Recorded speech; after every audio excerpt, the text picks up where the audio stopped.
Lesson 7.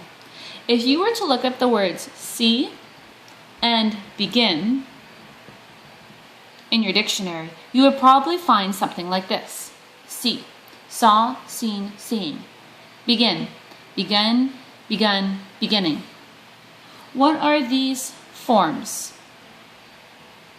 The first is the present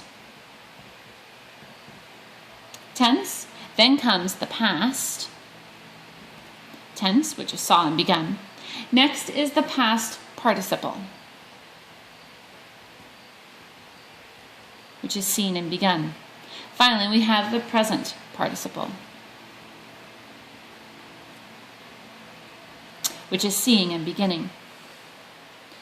The first three of these forms are called the principal parts of the verb: the present, the past, and the past participle. If you know the principal parts of the verb, you can make any tense by using the form alone or with helping verbs.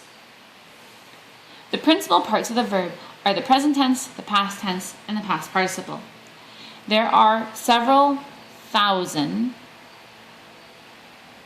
verbs in the English language. Most of them cause no problems of usage at all. They are regular verbs. That is, the past tense is formed by adding ed or d to the present. The past participle is the same as the past tense form and is always used with the helping verb.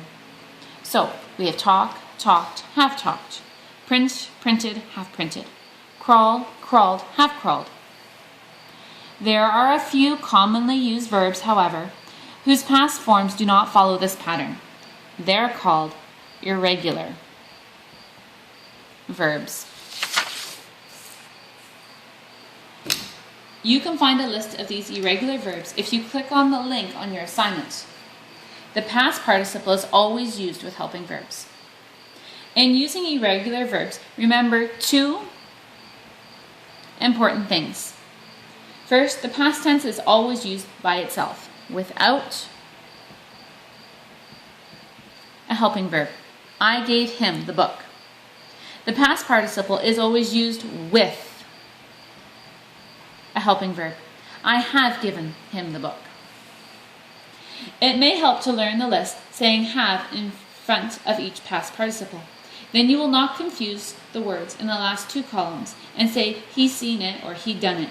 She had stole it or she had broke it. The same helping verbs may be used with two or more past participles. For example, I have known and liked Pat for a long time. The helping verbs that you will use most frequently are has, have, had, is, are, was, and were.